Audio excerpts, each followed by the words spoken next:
संलेखना संथारा समाधि, इसका हम स्वाध्याय कर रहे हैं। और पापों का पश्चाताप, उसके अंतर्गत अभी राग पाप की जो है ना, उसी चर्चा हो रही थी, और उसी का अपना पश्चाताप अनुचिंतन का चल रहा है। यहां पर हम थे। अहो भगवान, आपके शासन में राग ऐसा भयंकर पाप बंद करता है, तो मैं अपने पूरे जीवन का इस मरण काल में सिंहावलोकन करूं तो स्पष्ट दिखता है। मतलब पहली बात हो कि आपके शासन में, मतलब शासन किसका? पीतराग वाणी वो है, उसमें इसको भयंकर पाप बताया। सबसे पहले रागो या दोषो एक कम भी, राग और द्वेष जो है ये कर्म के बीज है, और राग ही सबसे भयंकर इसमें आया हुआ। तो ये भयंकर पाप बंद करता है, तो मैं अपने पूरे जीवन का इस मरण काल में सिंहावलोकन, यानी उसका मैं पूरा देखना चाहता हूं, करूं तो स्पष्ट दिखता है। पहले अतीव तीव्र प्रीति, तीव्र प्रीति, मोह राग, मूर्छा, मां के प्रति, पिता के प्रति, उनके बाद अनाथ के नाथ, पालक पोषक पुत्रवत प्रेम सहारा देने वाले बहनोइयों बहनों, अन्य भाई बहनों, भांजे भांजियों, ये एक तरह से उन्होंने, गुरुदेव ने अपने अपना साथ में लगा लिया। एक्चुअली कि माता पिता तो 1.5 साल की उम्र में नहीं रहे थे, तो वो अनाथ हो गए। उनके नाथ यानी वो पालक पोषक को बहन ने पाला, तो बहन ने जो है बेटे की तरह इसको सहारा दिया। बहन भी तो काफी बड़ी उम्र की नहीं, तो जब ये संतान सबसे छोटी और सबसे बड़ी थी वो, तो उस ऐसा सहारा देने वाले बहनोइयों बहनों, अन्य भाई बहनों, भांजे भांजियों और कई सगे संबंधियों के प्रति इतना राग किया, इतनी प्रीति की, उनमें इतना मोहित मूर्छित रहा। फिर बारंबार मिलन, घंटों रात रात भर बातें, अथाह प्रेम से कर्मों के पहाड़ खड़े कर दिए। ये सारा मतलब किस किस तरह से एक तरह के प्रारूप दिया जा रहा है, कैसे हम लोगों ने भी ऐसे किया। अहो प्रभु, मैं तब इसे कहाँ पाप और ये मानता था, है ना, अच्छा मानता रहा, मिथ्या मानता रहा, कभी खूब राग रंग में रमता रहा। उस समस्त पाप के लिए आज इस मरण समाधि में अपने आप को धिक्कारता हूं, मुझे धिक्कार है, धिक्कार। हम तो आम भाषा में कहते हैं, बड़े प्यार से मिलना सबसे, तो यही बोलते हैं कि सबसे प्यार से मिलना, प्रेम करो, ये राग राग ही तो होता है। तो हे परमात्मा, मेरी तो राग की प्रीति, गहनता सघनता सुरसावत बढ़ती गई। वो सुरसा कौन है? सुरसा सुरसा, को राक्षस में थी। हाँ, अरे राक्षसी थी ये सुरसा। उसमें आती है ना, रामायण में वर्णन आता है इसका। सुरसा वो मतलब उसका बढ़ता ही जाता था उसका, सुरसा बाद आता है, रामायण में वर्णन आता है इसका। तो सुरसावत बढ़ती गई, ये जीवन संगनी, पूरे जीवन का साथी, या जीवन का साथी संथारा साधिका बदलकर चिंतन करे। ये मतलब है कि यहाँ पुरुष है तो वो जीवन की साथी या जीवन का साथी, मतलब इस तरह के प्रारूप बनाया। अन्य से सिमट कर, माता पिता भाई बहन आदि में रहे हुए राग से सिकुड़ कर, समस्त राग उसी ने खींच लिया। और ये तो होता ही है, माँ बाप को बड़ी खींच भी होती है, इतनी इतना बड़ा पाला पोसा, और अब जो उसका हो गया, हमारी तो परवाह ही नहीं करता, जो कि वो नेचुरल है। तो समस्त राग उसी ने खींच लिया, वह क्या खींचे, उससे अपूर्व सुख रति के कारण मानने की भारी भूल। मैं मात्र उधर ही खिंच गया, सर्व से दृष्टि हटी, मात्र एक पर अटकी। तब वह मुझे ऐसी मिली होती, जैसी प्रेमान तुलसी को मिली, तो मैं भी भगवान आपकी भक्ति में लीन तुलसीदास तुल्य बस आत्माराम बन जाता। मेरे ऐसे पुण्योदय कहाँ थे, मेरी पुरुषार्थहीनता से वह प्रेमा शक्ति में खींचती गई। हे प्रभु, मैं उस समस्त राग रति आसक्ति के लिए इस मरण वेला में धिक्कारता हूं, मुझे धिक्कार है, धिक्कार है। फिर अगली बात, मैं समस्त पर में रही हुई प्रीति, पर में रही हुई प्रीति, प्रेम प्रवाह के स्थान पर आप प्रभु जी के प्रति समर्पित सर्वार्पित करता हूं। आपके प्रति उससे अनंत गुनी प्रीति भक्ति समर्पण मात्र आप बाहर भीतर मैं स्वयं आत्मा के प्रति स्वयं को समर्पित करता हूं। कैसे? कि बाहर आपके प्रति अगर बाहर हूं, और अगर भीतर है तो वह अपने को, अपने स्वयं को स्वयं से, स्वयं आत्मा के प्रति स्वयं को समर्पित करता हूं। असली तो यही है, क्योंकि हमने कई बार ये इसमें समय सार में किया है कि जिन स्तुति से निज स्तुति, वो निश्चय में तो निज स्तुति सही है, और जिन स्तुति है वो व्यवहार है। लेकिन काम आपका निज स्तुति में ही होना है। जब आपका लक्ष्य जो है वो अपने अंदर आ जाएगा, वो है जिन स्तुति। यानी वो वो दो शब्द वो भी आपको ध्यान में होंगे, एक कारण परमात्मा है, एक कार्य परमात्मा है। तो कारण परमात्मा कौन है? कारण परमात्मा मैं भगवान आत्मा, और कार्य परमात्मा जो सिद्ध हो गए हैं। तो सिद्धों को लक्ष्य करके आपको, यानी ये मुक्ति भी आपको कोई दूसरा नहीं दे सकता। वो ये अंदर जो बैठा हो ना कारण परमात्मा, उसी से सब कुछ मिलना है। ये बात जो है आजकल शिविरों में, शिविर में जितने होते हैं सब ध्यान में यही समझाया जाता है कि अपने आप में स्थित हो जाओ, यही लक्ष्य है। क्योंकि आत्मा की शरण है, तभी आपकी निजर और मुक्ति प्राप्त होगी। और यदि आपका लक्ष्य बाहर है, पर में है, पर में है तो कर्म बंद है। अब देखो, पर में आपको अच्छी कई बार पहले बताया हुआ है, पर कौन है? सारे आत्मा को छोड़ के आत्मा को छोड़कर सारे पर है। बाकी द्रव्य तो छोड़ो, जो जितने भी जीव हैं वो मेरे को छोड़ के बाकी सारे पर है। तो इसका मतलब मेरी दृष्टि अगर उन सब पर है, किसी पर भी, तो कर्म बंद हो रहा है।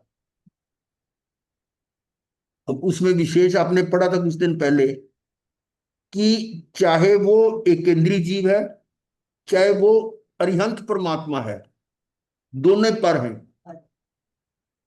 दृष्टि यदि आपकी पर है, चाहे साक्षात तीर्थंकर परमात्मा पर है, तब भी कर्म बंद है। कर्म बंद ना होता तो भगवान महावीर क्यों कहते हैं, इंद्रभूति मुझे क्यों देख रहे हो, स्वयं को देखो, तुम भी वही हो जो मैं हूं। और ये जो देख रहे हो ये प्रमाद है। और एक बार नहीं 36 बार कहा कि गौतम क्षण भर का भी प्रमाद मत कर। तो इस तरह से ये जो है ना, असल में समर्पित, अपने आप को स्वयं के प्रति समर्पित करना, ये है सब। स्वयं ही स्वयं से प्रेम, अतीव प्रेम, भक्ति समर्पणा, ये है स्वयं ही स्वयं से। अपनी आत्मा से। जो सुबह की बात आ रही थी कि दया क्या है, जो असली स्व दया, अपने आप पर दया करो। आप अनुकंपा तो अपने आप पे करो कि मैं अनादि काल से ऐसे भटक रहा हूं और कब मैं इस भटकन से छूटूंगा। तो स्वयं अपने आप में सिमट कर स्वयं में तन्मय तल्लीन हो रहा होता हूं। तन्मय का मतलब तदमय, उस प्रकार की उसी उसके साथ एक में हो जाता हूं। मात्र ज्ञाता, ज्ञाता मैं आत्मा, ज्ञे मैं आत्मा, मात्र ज्ञाता ज्ञाता, यानी मैं आत्मा, ज्ञाता मैं आत्मा, मात्र जानना और ज्ञाता मैं आत्मा, ज्ञे मैं आत्मा, तो ज्ञान मेरा गुण। अब इसका मतलब क्या है? जानने वाला भी मैं, और जिसको जाना जा रहा है वो भी मैं, जिसको जानना है और जिससे जाना जा रहा है वो भी मैं।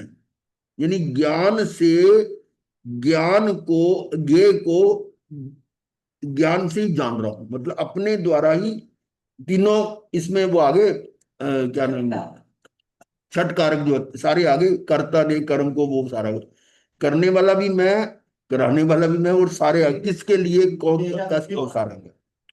वही जैसे जो जनता है क्या, आपकी, आपके द्वारा आपके लिए, आता ना उसमें।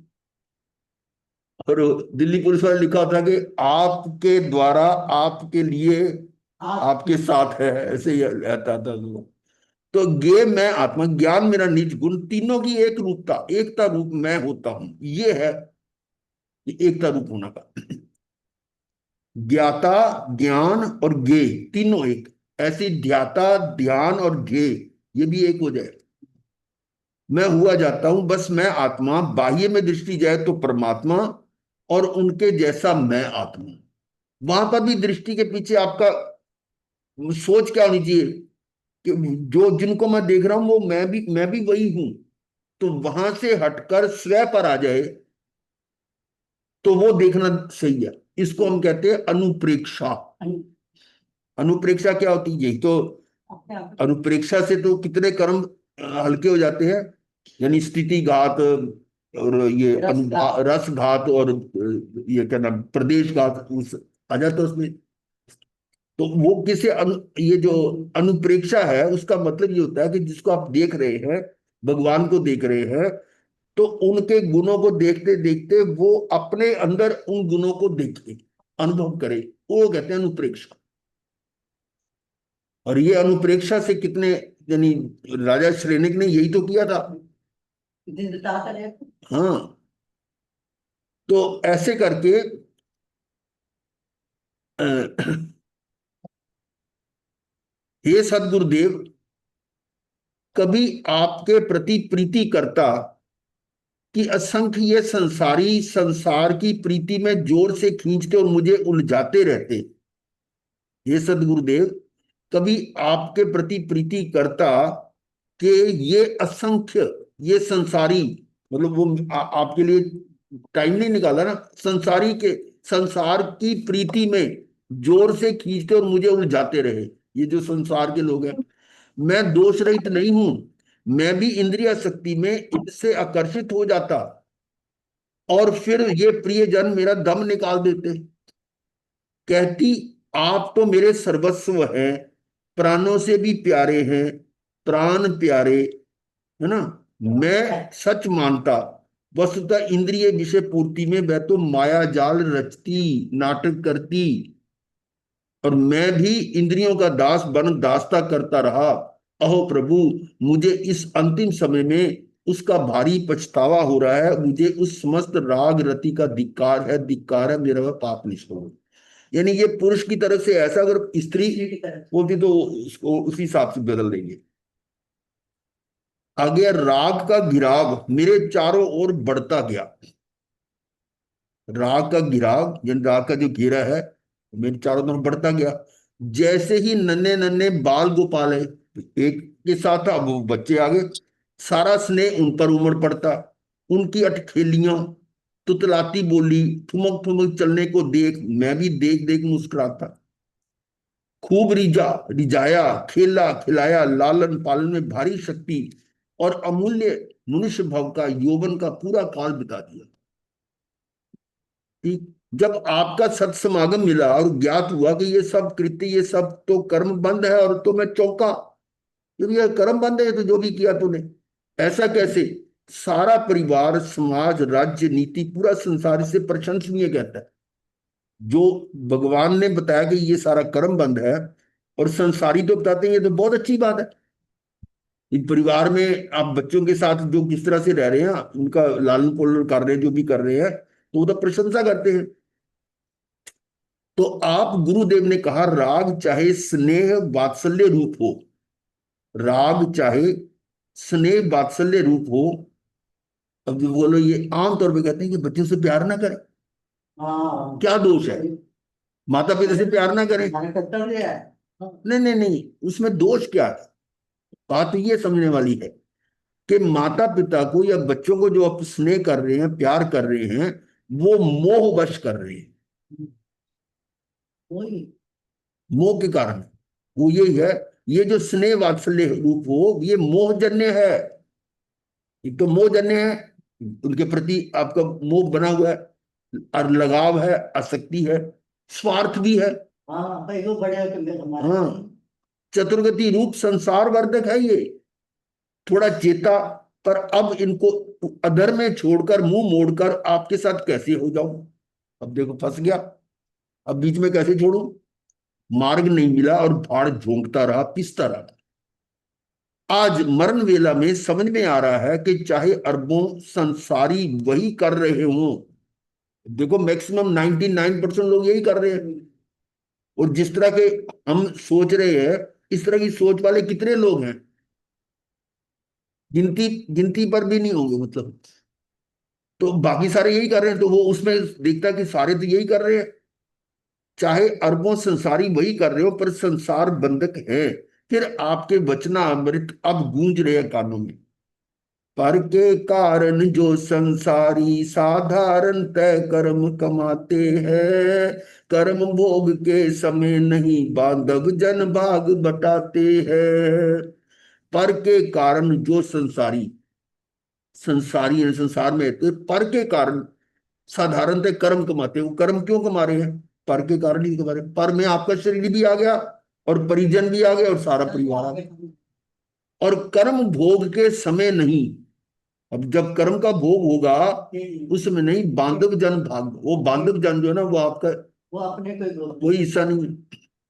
अहो भगवान, अब एकमात्र उपाय आपकी वाणी से समझ में आता है कि किए गए राग भाव, उसके फल परिणाम स्वरूप क्या है। अब समझ में आ रहा है कि राग भाव, और राग भाव का फल क्या होगा। तो उसके फल स्वरूप, फल परिणति रूप हिंसा, झूठ, चोरी, छल, प्रपंच, क्रोध आदि कषाय को धिक्कार। ये म्यूट कर लीजिए, ये किसका है? हाँ भाई जी, आप भी ये अपना म्यूट कीजिए। हाँ म्यूट करो। जैन। तो ये था राग भाव है, उसके फल परिणति रूप, जो उसका फल आता है वो किस में आएगा। राग करेगा तो उसके लिए हिंसा, झूठ, चोरी, छल, प्रपंच, क्रोध आदि कषाय को धिक्कार, वर करेगा, उसका धिक्कार करना पड़ेगा। ये आया था ना, संग निमित्तम मारे, संग के कारण ही तुम ने हिंसा की, मारे ही मारे, संग निमित्तम मारे। भनी अलियम, झूठ बोलना, करई चोरक्कम, चोरी करना, और मैथुन भी, यानी मैथुन का सेवन, सारे पाप आ जाते हैं। तो मैं अंतःकरण से अपने समस्त राग आदि भावों के लिए पश्चाताप करता हूं। निरर्थक ही अमूल्य समय गवाया।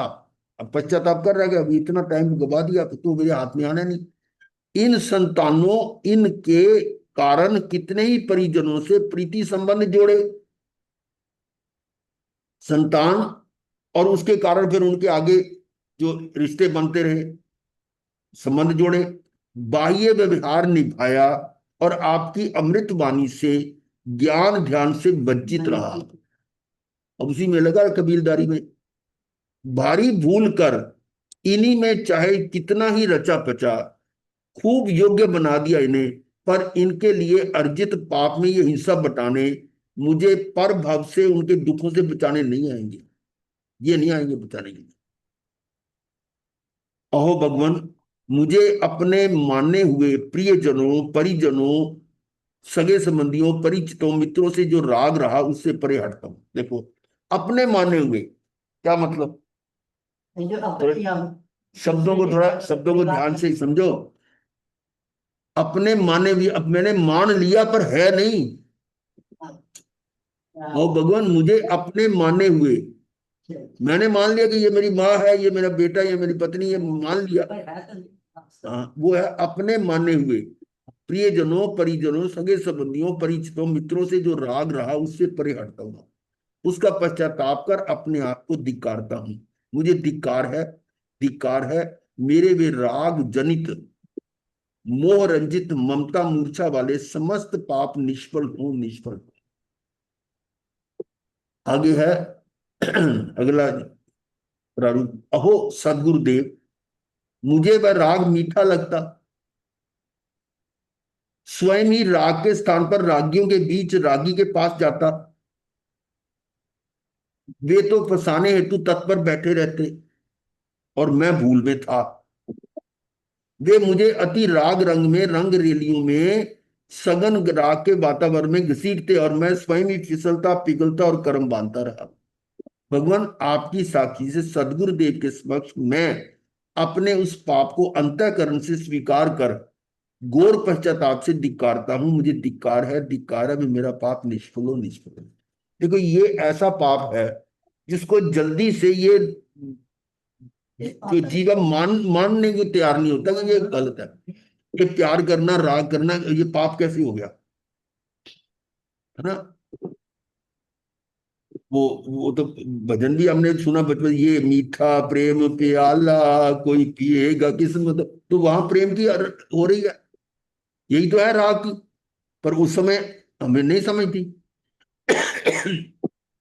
अब ये है कि ये राग है, राग तो बंध का कारण ही है। मैं इस मरण समय में समस्त रागियों, राग के निमित्तों से परे हटता हूं, राग से विराग, वैराग्य, वीतराग भाव में स्व स्व भाव में प्रविष्ट होता हूं। कोई मेरा नहीं, मैं किसी का नहीं। ये राग भाव मेरा नहीं, क्यों नहीं है? क्योंकि ये पर के निमित्त से हो रहा है, इसलिए पर भाव है। ये पर भाव को या विभाग को, ये स्वभाव नहीं मेरा। ये बात तो कई बार डिस्कस हो चुकी है कि राग भाव मेरा नहीं, विभाव है। मैं विभाव से परे स्वभाव में, ज्ञाता दृष्टा भाव में जाता हूं। मात्र मैं आत्मा, मात्र स्वयं, स्वयं को जानना, स्वयं को देखना, बस विराम। ओम शांति शांति शांति। ये राग का प्रकरण पूरा हुआ। अब अगला है द्वेष। द्वेष मोहनीय वेदनीय कषाय। अभी तक हमने 5 अलग पाप की, हिंसा, झूठ, चोरी, मैथुन, परिग्रह, फिर आ गया क्रोध, मान, माया, लोभ, फिर ये राग और द्वेष। ये 18 पापों का सारा चलेगा। अब राग और द्वेष जो है, ये दोनों है तो एक ही, दो सिरे है, एक लेफ्ट एक राइट कह लो, एक नॉर्थ एक साउथ पोल है। स्वरूप क्या है? राग और द्वेष एक थैली के चट्टे बट्टे हैं। जैसा राग वैसा द्वेष। राग होगा तो द्वेष भी होगा। जिससे राग है, उसको कोई हानि पहुंचाए तो उसके प्रति द्वेष। आपका राग आपका अपने शरीर पर है, तो शरीर को जो हानि पहुंचाएगा उसके प्रति द्वेष होगा। अगर इससे राग नहीं है तो द्वेष भी नहीं होगा। ये ऐसे कैसे हो सकता है? जोड़ा है ना। नहीं, राग ना हो, अपने शरीर से राग ना हो, क्यों नहीं है? खाली राग नहीं है, राग के साथ द्वेष है, राग नहीं तो द्वेष किससे अरे राग नहीं है आपका शरीर से, तो द्वेष तो राग। अरे शरीर से राग है कि नहीं है? तो फिर कैसे कहते हो नहीं है? तो राग है तो द्वेष होगा ही वही। हाँ, यही तो कह रहा हूं, राग भी और द्वेष भी है, परंतु ऐसा सबके लिए नहीं है। एकांत से मैं रागी नहीं हूं, कथनचित हूं। रागी कब हूं? जब मेरे को अज्ञान है। यही बात तो सुबह वाली क्लास में थी हमारी, कि अज्ञानता में जब मैंने शरीर को अपना माना है, ये इस अज्ञान के कारण मैं राग कर रहा हूं इससे। और वो जो ज्ञानी है, वो शरीर से राग नहीं करता, उसके सिर पर अंगारे रखे हुए हैं और शरीर के प्रति उसका राग है नहीं, तो कर्म बंध कहां से होगा? ना राग होगा ना द्वेष होगा, वीत राग हो गए, कल्याण कर गए। तो एक सिक्के के दो पहलू हैं, दोनों साथ साथ रहते हैं। किसी से प्रेम प्रियता मित्रता है तो किसी से घृणा अप्रियता शत्रुता होगी। दोनों हैं जोड़े। यदि प्रेम या मित्रता सर्व जीवों के प्रति हो, एक समान हो, तो पाप की श्रेणी में नहीं आएगा। हाँ, अगर प्रेम या मित्रता सब जीवों से होगी, सब में जीवा, हाँ, हाँ। सब जीवों से मैत्री भाव है, तो फिर द्वेष तो होगा ही नहीं। ये है। और क्योंकि सर्व जीवों के प्रति आत्यंतिक असीम करुणा हो, तो वह वीतरागी हो जाता है। कैसे परीक्षा करें? यदि कोई जीव उन्हें कष्ट उत्सर्ग दे, तब भी उन्हें उस पर लेश मात्र भी द्वेष, वैर, वैमनस्य, घृणा, तिरस्कार, विद्वेष, विरोध, वितृष्णा, क्रोध, हिंसा आदि का भाव आए ही नहीं। ये है यदि कोई जीव उन्हें ऐसा उपसर्ग दे। अरे हमारे पे सामने एग्जांपल्स है ना, गैसुकमाल भगवान की ले लो, बेतारी मुनि की ले लो, और कितने हुए ऐसे। हाँ, तो वो सामने नजर आते हैं हमारे पे। उन्होंने किसी उस उपसर्ग पर आकर किसी पर द्वेष के भाव नहीं किए, लेश मात्र भी। ये सब भाव द्वेष की कोटि में आते हैं। ये कब होगा? यदि शरीर पर लेश मात्र भी आसक्ति है, दृष्टि है, तब उसे किसी भी रूप में हानि पहुंचाने वाले के प्रति द्वेष होगा। हम अपना सोचें कि हमारा शरीर के साथ कितना लगाव है, और ये लगाव जीरो हो जाए तो कल्याण हो जाए, होता नहीं है। जरा सा होता फिर आप थोड़ी सी प्रॉब्लम होती है, फट भागते हैं, डॉक्टर साहब मेरे को ये हो गया, मेरे को वो हो गया। लगाव है तभी तो जाते हैं ना। भूख लगी तो दो भी खाना दो, आहार पानी के लिए चले गए, चले इस शरीर के लिए सब कुछ कर रहे हैं। तो ये मतलब है शरीर के प्रति आसक्ति तो है, पर यहां हमारा क्या कि इसको घटाना है। और यदि शरीर पर लेश मात्र भी आसक्ति है, दृष्टि है, तब उसे किसी भी रूप में हानि पहुंचाने वाले के प्रति द्वेष होगा ही होगा। चाहे कितना बड़ा अपने आप को विद्वान समझे, पर वो ये द्वेष तो करेगा। अर्थात राग है तो द्वेष होगा। राग जितना हल्का है शरीर के प्रति, उतना उतना द्वेष भी तो होगा। राग है तो द्वेष होगा, राग रहित है तो द्वेष रहित, सीधा फार्मूला है। तब किसी भी प्रकार का रूप का तरतमता ये श्रेणी का द्वेष होगा ही नहीं। अगर राग नहीं है तो द्वेष नहीं होगा ही नहीं।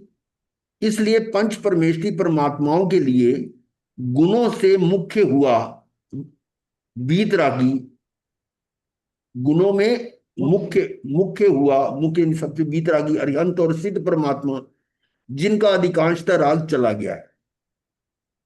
अरिहंत और सिद्ध परमात्मा के तो राग खतर रहित हो गए ना, ये तो वीतरागी हो गए। और और का मतलब आगे क्या कह रहे हैं, जिनका अधिकांशतः राग चला गया है, वो कौन है? आचार्य, उपाध्याय और साधु, वो भी तो है ना। तो पंच परमेष्टि की बात कर रहे हैं ना, पंच परमेष्टि में ये दो तो वीतरागी है, और बाकियों में अभी अधिकांशता राग चला गया है। अधिकांशता कौन सा राग गया हुआ है? कौन सी चौकड़ी गई है? अनंतानुबंधी। इसका मतलब अनंतानुबंधी अधिकांश है, तो अधिकांशता राग चला गया है। ये मान के चले कि जो तथाकथित साधु है, श्रमण है, साधु है, उपाध्याय है, आचार्य, तथाकथित का मतलब तथा रूप है, जैसा वो है वैसे ही वो है, तो निश्चय ही वो ये अनंतानुबंधी नहीं होगा उनका। ज्ञानी होंगे तो अनंतानुबंधी नहीं होने का मतलब अधिकांशतः 90%, 90 से ज्यादा भी राग तो चला गया उनका। लेश मात्र संज्वलन श्रेणी का बचा, उसे भी हे अकरणीय मान रखा है। क्योंकि जब ये अपने साधु के गुणस्थान में आता है छठे में, तो संज्वलन रहता है, तो वो तो बहुत ही पानी पर लकीर जैसा है। तो और वो संज्वलन श्रेणी का बचा, उसे भी हे अकरणीय मान रखा है, उसे भी हे मान रहा है। उसे भी क्षीण कर देने का प्रबल आत्म पुरुषार्थ चल रहा है। और वे शेष तीन पदवीधारी, वही साधु आचार्य हाँ, उपाध्याय दो दो ऊपर के हो गए, तीसरा ही आगे, तीन ही आगे। इनके लिए राग और द्वेष चले गए हैं। वे बीतरागी ऐसा नहीं कहा जाता, जिनका राग चला गया वे बीतरागी। क्या कह रहा है? इनके लिए राग और द्वेष चले गए हैं, वे बीतरागी। वे बीतरागी ऐसा नहीं कहा जाता, जिनका राग चला गया वे बीतरागी। मतलब राग और देश दोनों जाने की क्या है, सिर्फ हम राग के पर आगे गए, बीत रागी को कहा कि राग गया तो देश भी क्या। अब यानी बात यह है कि अगर हम कहें कि बीत द्वेषी कहे, वो नहीं कहने में आता। क्यों नहीं कहा कि राग और देश दोनों गए हैं ना, तो उनको बीत रागी बीत द्वेषी कहना चाहिए। पर यह सिर्फ बीत रागी क्यों कहा? जब बीच रात अभी तो इस लाइन में प्रूव कर दिया कि अगर राग नहीं है तो देश होगा ही नहीं। जो बीत रागी और बीत द्वेषी होगा ही होगा। समझ आई बात? यहां ये प्रूव किया गया है कि यदि राग चला गया है तो द्वेष भी चला जाएगा। जितना जितना राग है, ये देखो, राग रहित है तो द्वेष रहित है। इस पॉइंट से सोचो कि अगर वीत राग है तो वीत द्वेष भी है, इसलिए वीत द्वेष अलग से कहने की जरूरत नहीं है। मात्र इतने कहा कि वीत रागी, वो जिनका राग चलेगा वे वीत रागी। और जैसा राग के स्वरूप में कहा कि राग है तो सभी पाप हैं, द्वेष उसी कारण के किसी से राग है। द्वेष किसके कारण है? कि राग है इसलिए द्वेष हो रहा है। मूल में शरीर से राग है, तो शरीर या शरीर के साथ जुड़ी पांचों इंद्रियों की पूर्ति में जो जो बाधक बनेगा उससे द्वेष होगा। ये बात अभी हम कर रहे थे कि अगर मूल में शरीर से यदि राग है, आपके शरीर से राग है, तो शरीर या शरीर के साथ जुड़ी हुई पांचों इंद्रियों की पूर्ति में जो जो बाधक बनेगा उसे देश होगा। देश होगा। हाँ? तो राग का बीज द्वेष का बीज राग ही है। राग और देश दोनों साथ साथ है। राग है तो देश होगा, ये बाइपोलर, अलग नहीं हो सकते, दोनों पोल अलग अलग नहीं हो सकते। एक एंड है, दूसरा एंड उसके साथ ही आएगा, स्टिक फॉर्मेशन में कह लो। बट राग और ये दोनों है तो रति ही ना, राग ना और रति, द्वेष है तो दोनों अटैचमेंट के ही दो रूप। हाँ वो होता है, बाकी सारे मिले जुले हैं, रति रति भी इसके साथ आ जाता है। परंतु राग जो है ना मुख्य बताते हैं राग, क्योंकि इसीलिए बीत राग को बोला गया, क्योंकि राग खत्म होगा तो देश भी खत्म हो जाएगा, नहीं तो बीत देश ही कहना चाहिए था। ये चीज, तो इन पांचों इंद्रियों की पूर्ति में जो जो बाधक बनेगा उससे द्वेष होगा ही होगा। और पांचों इंद्रियों की पूर्ति में उसके साथ जो पूर्ति करने वाले वो परिजन है, तो परिजनों को जो बाधा बने, परिजनों में जो बाधा पैदा करेगा उसके साथ भी द्वेष होगा। मेरे परिजन हैं जो मेरे को सुख दे रहे हैं, ऐसी भ्रांति है ना, और उन परिजनों से अधिक सुख मिले उसके लिए वो अधिक कमाई करता है, और उसमें कोई रुकावट पैदा कर, उससे द्वेष होगा ही होगा। और इसी कारण क्या होता है, बिजनेस में भी वो कर रहा है अपने परिजनों के लिए, और मान लो को पड़ोस में और दुकानदार आ गया कोई इसके कंपटीशन में, अब देखो क्या होता है, हो गया। बहुत संघर्ष होता है, लड़ाइयां भी होती हैं, कोशिश करता है कि जमने ना पाए यहाँ। तो ये क्यों हो रहा है, क्योंकि उसको उसको पता है कि इसके कारण मेरी मेरी कमाई कम हो जाएगी। कमाई कम होनी, मेरे मेरे को जो मतलब सुख मिलना है जो शरीर आदि से, उसमें कमी आएगी, तो वो बाधक बनेगा, इसलिए उसके साथ द्वेष होगा।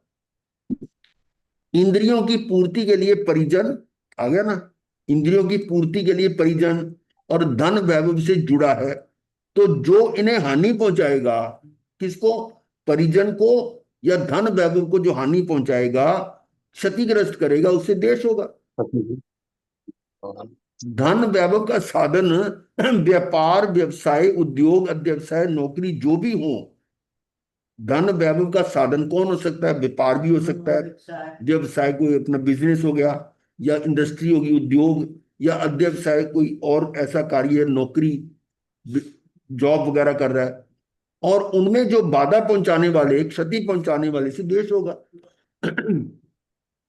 अब शरीर से संबंधित जितने भी हों वो असंख्य हो सकते हैं, उन्हें हानि पहुंचाने वाले या पहुंचाने में प्रयासरत संभावित सबके प्रति द्वेष होगा। कैसे, देखो एक देश का दूसरे देश वालों कितने लोगों के असंख्य भी हो सकते हैं, उस देश के फिर कितने ही रूप हो सकते हैं। ये तो हम देखते हैं कि कितना आपस में द्वेष हो रहा है, अलग अलग झगड़े होते हैं। उस द्वेष के फिर कितने ही रूप हो सकते हैं, विद्वेष, वैर, वैमनस्य, मतभेद, विरोध, घृणा, तिरस्कार, वितृष्णा, तृष्णा का उल्टा, वितृष्णा नहीं, इसका आ गया घृणा, और ईर्षा, जलन, डाह, उसके प्रति हीन, तुच्छता का भाव, अप्रियता, शत्रुता, ये सारे द्वेष के पर्यायवाची हैं। इनके क्रियान्वयन में, यानी उनको एक्टिवेट करने में संघर्ष, स्ट्रगल करता है, क्लेश, दुख पाता है, बागबान, बचनों के भी पता नहीं क्या क्या बोलता वो, शस्त्र प्रहार, षड्यंत्र, युद्ध, महायुद्ध, उससे उत्पन्न क्रोध, हिंसा, झूठ, चोरी, छल, प्रपंच, कपट, माया, ये सारे आ गए। देखो एक के आने से कितने सारे आ गए। तो इस द्वेष से वैर, और वैर की गांठें, द्वेष से वैर होगा और वैर की गांठें, और गठरी बन जाएगी, निबिड़ गांठ। निबिड़ गांठ का मतलब जो गांठ खुले ना, जैसे गांठ बंद गई इतनी वो खुलती नहीं है, ऐसे भी होता है।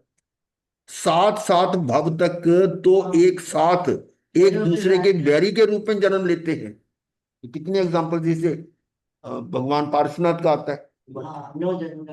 हम्म, तो ऐसे पुराने मतलब कितने भवों तक उसका बैर चलता है। ये वैरी के रूप में जन्म लेते हैं। ये द्वेष जन्य वैर ऐसा जहर है कि पीढ़ी दर पीढ़ी भी चलता है। अब वो बात अलग है कि दादा के टाइम का कोई आपस में बैर है तो आगे पोते पड़पोते तक चलता है वो, ये खानदान तो हमारा दुश्मन है, ऐसी दुश्मनी चलती है। ऊपर से चाहे एक ही हो, अब अलग अलग हो गए ना, दो भाई एक दोनों भाइयों के अलग अलग परिवार बन गए, उनमें शत्रुता हो जाती तो दोनों है तो मूल में तो एक ही है, और इतनी शत्रुता हो जाती कि मारकाट होती है। ये तो मैं एक प्रत्यक्षदर्शी हूं कि वहां दिल्ली में एक परिवार था, जाट थे वो, तो वो ऐसे ही थे कि ऊपर से तो एक ही थे, और ऐसे दो मतलब भाई थे उनके अलग अलग, वो जमीनें थी कुछ थी, झगड़ा हुआ जमीन को लेकर, एक ने मार दिया, फिर दूसरे ने उसका एक मार दिया, फिर उसने मार दिया, फिर उसने मार दिया, करते करते लास्ट में एक एक एक ही बचे, एक या दो तो जो भी। हाँ, उन्होंने इसके बाद महिलाओं पर कोई वार नहीं किया, परिवार तो एक ही था ना। तो लास्ट में जो मरने वाला था ना, मेरी मरवाई दुकान पे आया हुआ था, तो वो मेरे को मास्टर जी बोलता था, मास्टर जी बस पता नहीं कब हमारा टाइम आ जाए, ऐसी बात करी। और पीछे दुकान की बैक साइड पे उसकी गाड़ी रिपेयर हो रही थी, टायर वगैरह उतरे हुए थे, और वो जो पीछे लगे हुए थे उनका जो मारने वाले, उनको पता लगा भी यहाँ आया हुआ है, आगे घेर लिया। अब वो बचने के लिए क्या गाड़ी चला नहीं सकते क्योंकि टायर उतरे हुए थे, तो गाड़ी के नीचे छिपा और वहीं पर भून दिया उसको, खत्म। तो इस तरह से करते करते मतलब जो जितने लोग पुरुष लोग थे सब मरमरा गए। ऐसा ये होता है कि ये जो जहर पीढ़ी दर पीढ़ी चलता है। मानो पैतृक संपत्ति या अन्यथा किसी के बारे में दो भाइयों परिजनों में परस्पर द्वेष आया, था तो वही लड़ाई झगड़ा उसका जमीन का था, वह बैर में बदला, पुलिस न्यायालय में संघर्ष युद्ध रत दोनों की मृत्यु हो जाए। अच्छा, उन्होंने ये देखा है कि इस मर रहे हैं कुछ हो रहे हैं तो पुलिस में कंप्लेंट नहीं कराते थे, पुलिस भी डरती थी उनसे ना। ये कमाल है, दो ग्रोह दोनों अलग बने हुए हैं पर कोई कंप्लेंट नहीं, कोई रोक नहीं सकता। ये था। तो युद्धरत दोनों की मृत्यु हो जाए तो वे अगले भवों में भी द्वेष और वैर के कारण एक दूसरे के बैरी विद्वेषी बनेंगे, और उनकी संतानों में पीढ़ी दर पीढ़ी वह वैर का जहर चलता रहे। ऐसा इसलिए ज्ञानी कहते हैं कि राग मत करो, द्वेष मत करो। राग मत करो का मतलब राग करोगे तो द्वेष भी होगा, ये बात तो समझ में आ गई। ये राग और द्वेष किस कारण होते हैं, किसके प्रति होते हैं, तो कहेंगे मूल में पुद्गल परमाणुओं के पिंड रूप ये शरीर सबसे बड़ी बीमारी ये है। ये सबसे फिर इससे जुड़े सभी गिन लो, ये समझ सभी जाऊंगा। क्षणभंगुर है। जब शारीरिक क्षणभंगुर है तो इससे जुड़ा हुआ पूरा संसार भी मेरे लिए क्षणभंगुर है। ज्ञानी के हृदय में इतनी करुणा है, वह फूटती है तब स्वर निकलते हैं, किसके द्वेष करके युद्ध कर रहे हो। अब ज्ञानी तो यही कहेंगे, किससे द्वेष करके युद्ध कर रहे हो, उस युद्ध में क्या मिलेगा या बचेगा, कि शरीर इंद्रियों के भोग भोग साधन पद प्रतिष्ठा साख नाम यश धन वैभव राज्य वैभव आदि, मानो पूरे विश्व का साम्राज्य मिल जाए, क्या वह क्षणभंगुर नहीं है। जो तुम युद्ध कर रहे हो इसलिए कर रहे हो कि मेरे को इंद्रियों के भोग साधन सारे मिल जाएं, तो क्या वो परमानेंट रहेंगे, ये सभी तो बाद में भी कायम रहेंगे। पर सोचो इनसे अपना संबंध कितने क्षणों का है, एक क्षण में मृत्यु, और जिस जिससे द्वेष कर रखा था, अब देखो मृत्यु हो गई, द्वेष कर रखा था, वैर व्यवनस्य से कोई सा भी युद्ध महायुद्ध वे तत्क्षण छूट जाते। मतलब मृत्यु आई तो सारा कुछ खत्म खेल। तब उद्बोध निकला कि इस तुच्छ राज्यांश के लिए भाई से क्या लड़ना। कौन कह रहा है ये, है? तुच्छ राज्यांश के लिए भाई से क्या क्या लड़ना। बाहुबली जी भरत तो भरत हाँ के बाहुबली तो हाँ बाहुबली बिल्कुल बिल्कुल। बाहुबली और भरत चक्रवर्ती समय का। हाँ, किससे क्या लड़ना, जो लड़कर बचा लोगे, बड़ा बढ़ा लोगे, वह सब क्षण भंगुर है, छूटने वाला है, ज्ञानी थे ना। उस शाश्वत आत्मा की महासत्ता या सिद्ध शिला पर सत्ता हेतु आत्म पुरुषार्थ करो। जो शाश्वत है, ये तो क्षण भंगुर है ना। जो शाश्वत है हमारा अपना आत्मा, आत्मा में स्थित होना, वो जो स्थान है, उसके लिए आत्म पुरुषार्थ करो। सूत्र के तांग दूसरे अध्याय में 98 पुत्रों को बोध दिया। संबुझ संबुझ क्यों ना बुझई, समझते क्यों नहीं, ये जीवन क्षण भंगुर है और पुनः पुनः प्राप्त नहीं होता। जितनी रात्रियां बीत जाती हैं वापस नहीं आती, ऐसा इसका भाव है। किसको समझाया ना? 98 पुत्रों को। किसने? ऋषिदेव परमात्मा ने 98 पुत्र को बोध दिया। पुत्रों को बोध दिया। उस समय वो मुनि थे, है ना। और जो पुत्रों ने राज्य लिया था वो उनके गृहस्थावस्था में उन सबको राज्य दिया था। उन्होंने सोचा कि अब ये भाई तो हमारे से मांग रहा है, भी ये अधीन कर रहा है, और हमारी इतनी ताकत नहीं कि से लड़ सके। भरत की पावर ज्यादा थी, बाहुबली बाहुबली तो भिड़ गया था। तो वहां वो गए अपने के पूर्व पिता के हिसाब से कि आपने हमें ये राज्य दिया था, तो अब वो भाई छीनना चाहता, तो हम क्या करें, अब हमें राय दो। अब देखो उन्होंने क्या राय दी कि ये मान लो मैं भरत को कह दूं और तुम्हारा राज्य ना छीने, पर क्या फिर भी कोई छीनने वाला नहीं होगा, और कोई छीन लेगा, और नहीं तो कालचंद तो छीन ही लेगा। तो तुम्हें इसलिए ऐसा राज्य बताता हूं जो कोई छीन ना सके। तब उनको ये बोध दिया था। अब देखिए इसी तरह की बिल्कुल वैसी सिचुएशन महाभारत में थी, कौरवों पांडवों की, है ना।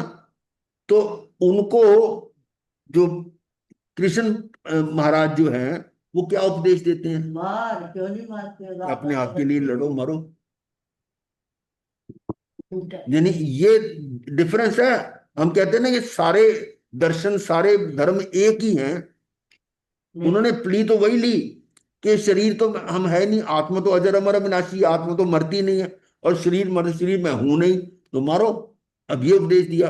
और वही ऐसी सिचुएशन में भगवान आदिनाथ ने उनको क्या उपदेश दिया, और वो सर ये धर्म युद्ध बोला कि ये धर्म के लिए कर रहे हो, ये धर्म युद्ध है। तो धर्म युद्ध अधर्म कौन? कर रहे हो, हम धर्म धर्म युद्ध कर रहे नहीं, नहीं, नहीं, नहीं, हैं। नहीं, धर्म नहीं। युद्ध का हाँ, अर्थ हाँ, हाँ, भाषा युद्ध। हाँ। अब सुन लो पहले, धर्म युद्ध तो आपने बोल दिया, बहुत बड़ी बात कह दी। ये धर्म का युद्ध है। धर्म युद्ध तो आत्मा से करना है।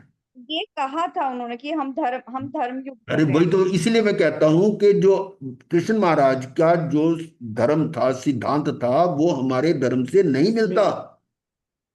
हम कह देते कि उनमें और हमारे में कोई फर्क नहीं है, परंतु ये बहुत बड़ा डिफरेंस है कि वो कहते कर्म करते जाओ, ये फल की चिंता मत करो। ये कृष्ण भगवान के जीव का, जैसे महावीर स्वामी जी का मरीच था, कृष्ण भगवान जी के जीव का ये मलीश वाला कृष्ण अवतार था। यही कहेंगे ना महाराज जी, कि जिसमें उनकी कोई ऐसा नहीं, गलत मरीची के साथ मत कंपेयर करो। मरीची ने उन्होंने भी गलत क्या गलत है?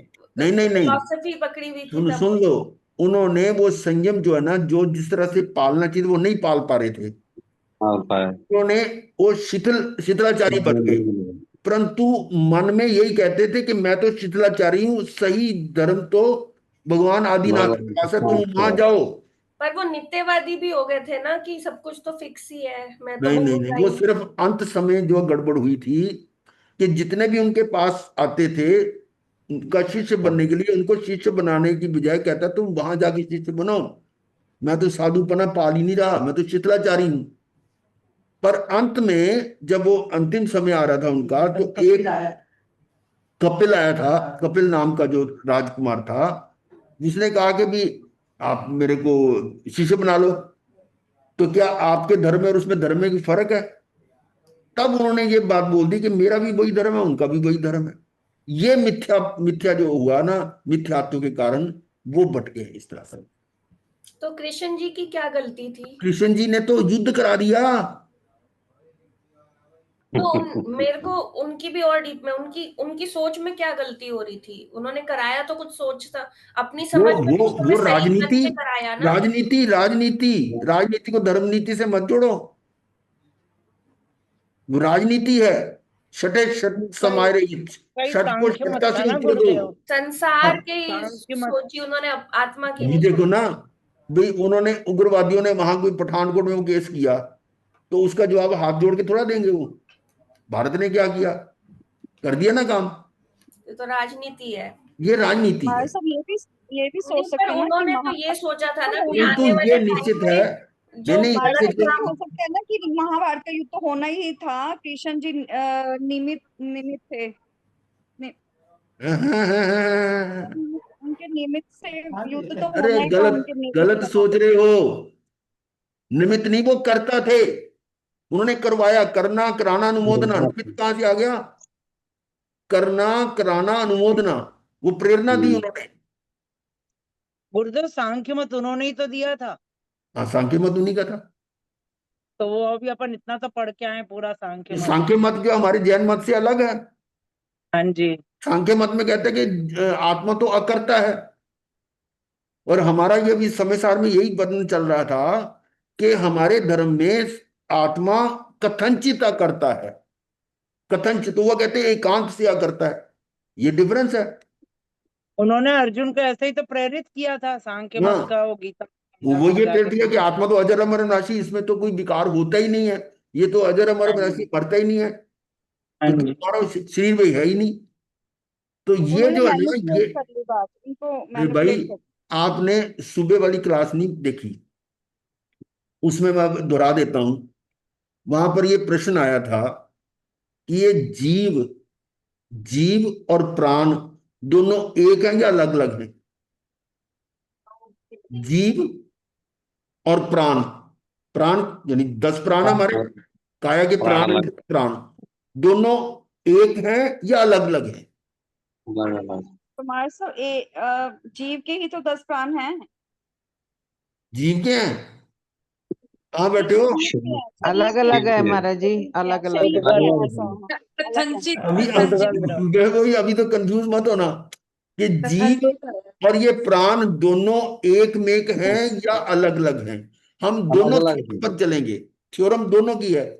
यदि हम इसको एक मान लेते हैं कि जीव और प्राण एक ही है, ठीक है, तो दोनों यदि एक है, तो एक हमें पता है जीव तो मरता नहीं है, तो प्राण भी नहीं मरेगा। यानी जीव और काया के जो प्राण है, यदि हम दोनों को एक मान लेते हैं, इसका अर्थ यह निकलेगा कि जो जीव वो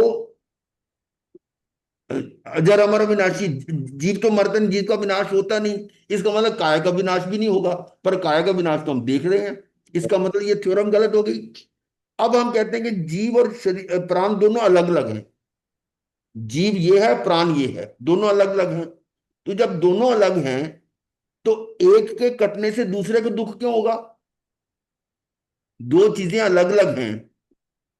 अब मैं और आप हूं, अब आपको कुछ प्रॉब्लम होती तो उसका दर्द मुझे थोड़ा होगा।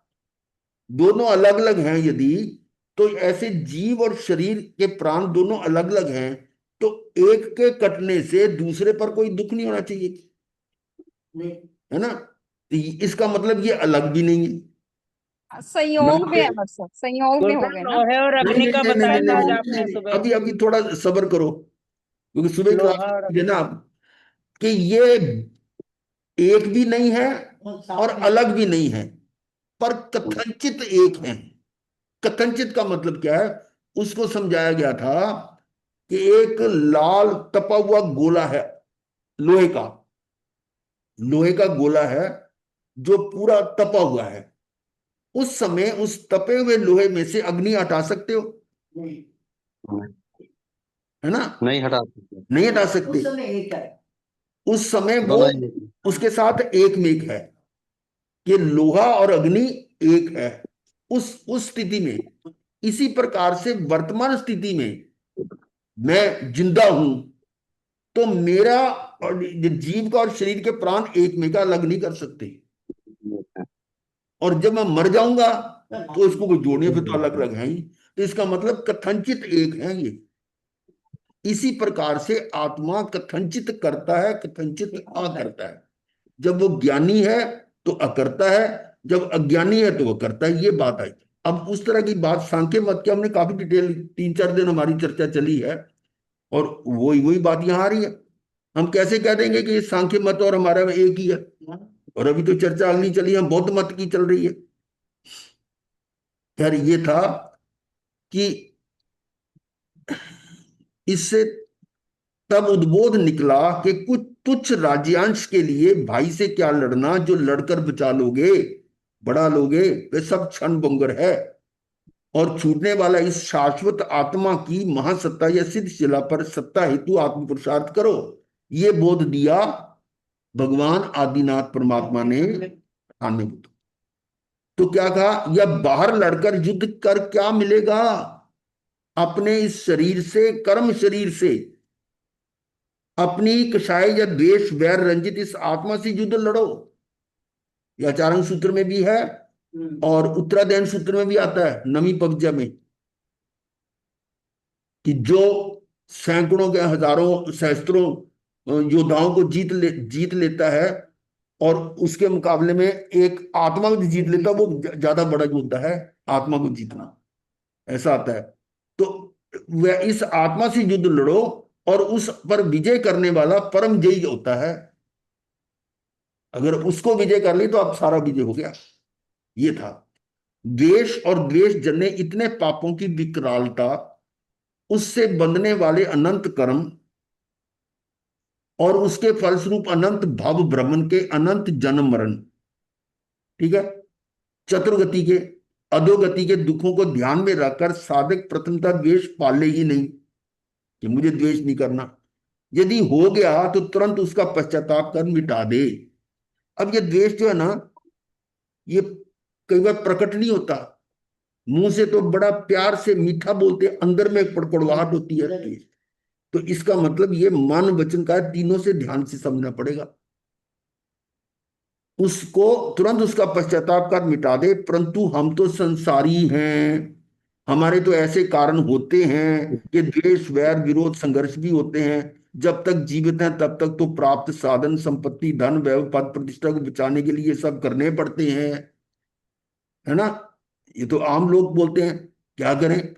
वही ज्ञानी क्या कहते हैं, तो कर्म भी बनेंगे और दुखी भी होना पड़ेगा, कर लो। यदि ऐसे कर्म फल रूप अनंत दुखों से बचना हो तो द्वेष का पश्चाताप भुला दो, मिटा दो तत्काल। वहां पर आपको ज्ञानी क्या सोचेगा कि जो मुझे सुख या दुख मिलना है वो मेरे स्वयंकृत कर्मों का है, और उस कर्म को मैंने किया है, दूसरा मेरे उस कर्म को बदल नहीं सकता, पर मुझ में कुछ कर नहीं सकता और मैं पर में कुछ नहीं कर सकता, पर अपने आप में मैं तो कर सकता हूं। तो इस दृष्टि से यदि वो कोई दुखी या सुखी कर रहा है तो वो नहीं कर रहा, ज्ञानी कहता है ये मेरे अपने कर्मों के कारण है, इसलिए वो द्वेष नहीं करेगा। और जो अज्ञानी होता है वो तो उसने मुझे कर दे, उसकी ऐसी जैसी मैं उसको और ज्यादा दुखी करूंगा, वो ये है। तो उसको पश्चाताप कर भुला दो, मिटा दो तत्काल। ऐसा ना कर पाए, अब कराल काल, ये क्या है, खींच कर ले जा रहा है, ये शब्द आ गया। ऐसा ना कर पाए, नहीं कर पा रहे, अब कराल काल, कराल का मतलब बहुत विकराल, जिसको कहते हैं ना विकराल काल, ये कराल शब्द है, उसी के साथ संबंधित है। क्यों जी, काल खींच कर ले जा रहा है। समय मिल जाए तो वह प्राणांत करे, उससे पहले शीघ्र ही द्वेष को, द्वेष मोहनीय वेदनीय कषाय को पूर्णतः मिटा दो, कृष कर दो। ये तो बड़ा विकराल है, बड़ा भयानक है काल, जाएगी ना, वो तो ले जाओ खींच के। और यदि थोड़ा समय मिल रहा है, मतलब उसमें वो प्राणंत नहीं हो रहा, तो उतने समय में अपनी ये जो कषाय है ना, द्वेष मोहनीय वेदनीय कषाय को पूर्णतः मिटा दो, कृष कर दो। उस हेतु जिस तरतमता का द्वेष हो उतनी ही गहनता से अंतःकरण से शब्दातीत पश्चातापन चिंतन कर धिक्कारे। शब्दातीत का मतलब शब्दों से नहीं, मिचामी दुक्कड़म मिचामी दुक्कड़म, अंदर अंदर मन से। हाँ शब्दातीत, बिना शब्दों अंतर से उसका धिक्कार करे। जिससे देश पाला, अभी है, अभी है, उससे क्षमा मांगो, मित्रता करो और पाप मुक्त हो जाओ। ये है। अगर नहीं है तो उसको वो भावों से कर दो।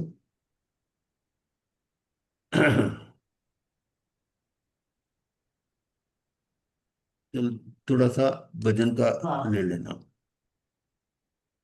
बड़े भाग्य से हमको मिला जिन धर्म, बड़े भाग्य से हमको मिला जिन धर्म, हमारी कहानी है, तुम्हारी कहानी है, बड़ी बेरहम, बड़े भाग्य से हमको मिला जिन धर्म। ये मेरे ख्याल ये वीरेंद्र जी है ना, ये बैठे, क्या नाम आपका है? हैं? आज कहां से प्रकट हो गए? ठीक है। अनादि से भटके चले आ रहे हैं, अनादि से भटके चले आ रहे हैं, प्रभु के वचन क्यों नहीं भा रहे, रुदन तेरा भाव वन में, रुदन तेरा भाव वन में, सुने कौन जन, बड़े भाग्य से हमको मिला जिन धर्म। देखो ये प्रभु की वाणी मिल रही है, ये भी बड़ा कितना जबरदस्त पुण्य है। और वो भी अगर आपको नहीं सही लग रहे तो फिर देखना रोना पड़ेगा। हाँ। भगवान बनने की ताकत है मुझ में, वो कौन है? कारण परमात्मा। याद है ना वो एक उदाहरण, वो याद रखो। कौन सी बताई थी कि एक व्यक्ति को बहुत ज्यादा माल चाहिए था, कोई घर में फंक्शन आ गया, कई क्विंटल चाहिए था उसको। अब वो बड़े स्टोर में गया, कहता भी मेरे को 80 क्विंटल, यानी इतना जो 80 किलो जो भी सामान है वो ये चाहिए, है तुम्हारे पास? कहता हाँ है। तो दे दो। नहीं दूंगा नहीं। अरे है तो नहीं देता क्या मतलब? तेरे को दे दूं तो मैं दुकानदारी काहे की करूंगा? मेरी रोज की सेल इतनी है, सारी तेरे को दे दूंगा तो मेरी दुकानदारी खत्म हो जाएगी। तू तो वहां जा जहां इसकी प्रोडक्शन हो रही है, तो वहां जाएगा लेगा। अब ऐसे ही मैं सिद्ध परमात्मा के पास जाता हूं, हे सिद्ध परमात्मा, आपके पास तो अनंत सुख है, अनंत, थोड़ा मुझे दे दो। अब उस सिद्ध परमात्मा क्या कहते हैं? हाँ भाई, मेरे पास तो अनंत सुख है, पर मैं दे नहीं सकता। क्यों जी? वो अनंत सुख जब हम प्रति समय उसका मैं भोग कर रहा हूं, हर समय उससे अनंत सुख का भोग कर रहा हूं, तो तेरे को कहां से दूं? तू तो वहां जा जहां इसका प्रोडक्शन हाउस है, वो है कारण। वो कार्य परमात्मा है सिद्ध, और कारण परमात्मा अंदर है। तो यहां यही बात आ रही है, भगवान बनने की ताकत है मुझ में, मैं मान बैठा पुजारी हूं बस मैं तो सिर्फ पूजा करने के लिए बैठ गया। अरे तुम अपनी करो। भगवान बनने की ताकत है मुझ में, मैं मान बैठा पुजारी हूं बस मैं, मेरे घर में घट घट का, मेरे घर में घट घट का वासी चेतन, बड़े भाग्य से हमको मिला जिन धर्म, अनु अनुस्तंत्र प्रभु ने ज्ञान कराया। अभी हम बार बार कहते हैं, एक द्रव्य दूसरे द्रव्य का कुछ नहीं कर सकता, मैं पर का कुछ नहीं कर सकता, पर मुझ में कुछ नहीं कर सकता। ये बहुत मूलभूत सिद्धांत है। हम कहते हैं हे परमात्मा मुझे मुक्ति दे दे, मुझे ये दे दे, वो दे दे, नहीं दे सकता। आखिरी खाली किससे? की तरह। नहीं नहीं, वो दे नहीं सकते। जब तीर्थंकर परमात्मा ने, मैं तुम्हें ज्ञान भी नहीं दे सकता, ज्ञान तो तुम्हारे अंदर है। समझा सकते हैं, समझना तो अपनी है, समझाने से नहीं कोई समझता, समझने से समझता है। तो ये है, हर चीज स्वतंत्र है, अपने आप में उसके अंदर कार्य की योग्यता है। किसी पर के निमित्त से होगा तो उसको अपने में ही। तो अनु अनुस्तंत्र प्रभु ने ज्ञान कराया, विषयों का दास बना मैं व्यर्थ भर माया। वीर प्रभु बोल सुन तो, वीर प्रभु बोल सुन तो हो जा मगन, बड़े भाग्य से हमको मिला जिन धर्म। लास्ट लाइन है, टाइम तो हो गया। स्वरूप को समझे बिना ही बहुत दुख पाया, स्वरूप को समझे बिना ही बहुत दुख पाया। समझे सो तेरे अनंतों अवसर है आया, झूठ नहीं होते कभी, झूठ नहीं होते कभी, केवली वचन, बड़े भाग्य से हमको मिला जिन धर्म, बड़े भाग्य से